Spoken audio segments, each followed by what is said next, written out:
Namo Buddhaya. Good morning students. Bertemu lagi dengan Miss Dwi. Pada hari ini kita akan belajar mengenai kasih sayang kepada sesama.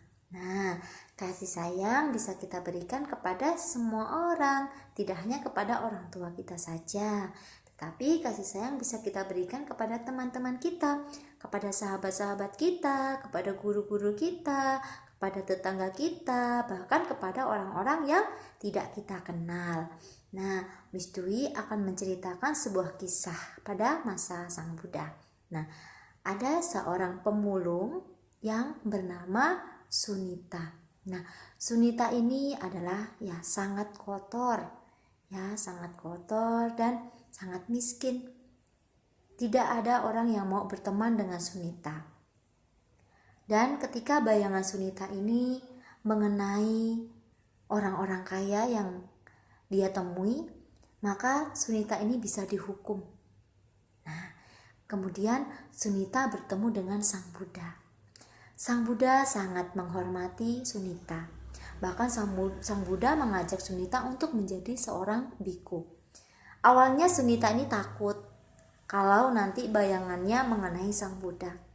Tetapi Sang Buddha malah terus mendekat, dan menawarinya untuk menjadi seorang biku. Akhirnya Sunita bahagia dan senang sekali. Akhirnya Sunita menjadi seorang biku. Nah, Sang Buddha tidak memilih-milih siapa yang akan dibantu, siapa yang akan ditolong. Sang Buddha menyayangi semua orang, menyayangi orang yang kaya, menyayangi orang yang kurang mampu, menyayangi orang yang pintar, menyayangi orang yang kurang pintar. Jadi Sang Buddha tidak pernah pilih kasih. Kepada siapapun Sang Buddha akan menyayangi, Nah, bahkan kepada binatang pun, Sang Buddha sangat sayang terhadap binatang, Bahkan waktu menjadi seorang bodhisatta, Sang Buddha pernah mengorbankan dirinya. Pada saat menjadi seorang bodhisatta, mengorbankan dirinya untuk bisa dimakan oleh seekor harimau. Karena harimau pada saat itu kelaparan, akan memakan anak-anak rusa. Dan akhirnya yang dilakukan oleh bodhisatta ini adalah mengorbankan dirinya supaya si induk rusa dan anak-anaknya selamat. Nah, jadi Sang Buddha memberikan kasih sayang begitu besarnya kepada semua makhluk, Nah, jadi kita bisa memberikan kasih sayang ini kepada siapa saja, kepada guru-guru kita, kepada orang tua kita, kepada orang lain.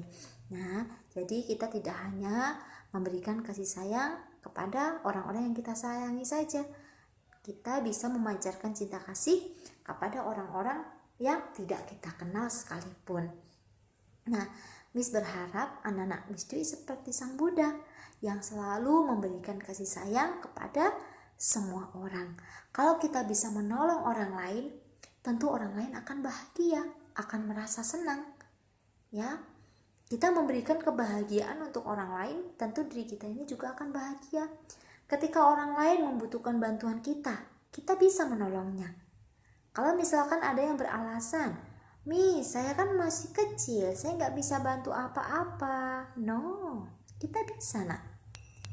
Ketika di rumah kita bisa bantu mama kita bisa menyayangi orang tua kita. Bagaimana?